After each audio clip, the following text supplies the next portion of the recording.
अरे यार तो का कही यार, अब काले तुम्हें फोन करे तो फोन ही नहीं उठाते कह देना तू अपन। भैया नमस्ते। अरे भैया नमस्ते नमस्ते, बैठे भैया बैठे रोहित बैठे। और कैसे बात है भैया? और तो यार से बैठे ठीक बैठे बा भैया, गर्मी बहुत होता है, पंखा चालू करवाओ पहले।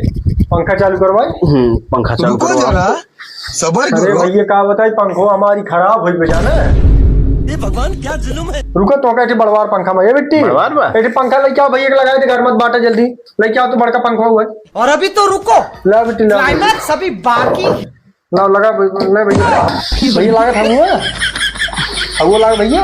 उठा ले रे देवा, उठा ले रे अरे बाबा। क्या राजू, ऐसे छोटवार पंखा नहीं मिला, इतना भारी पंखा लिया के लगाई दी है।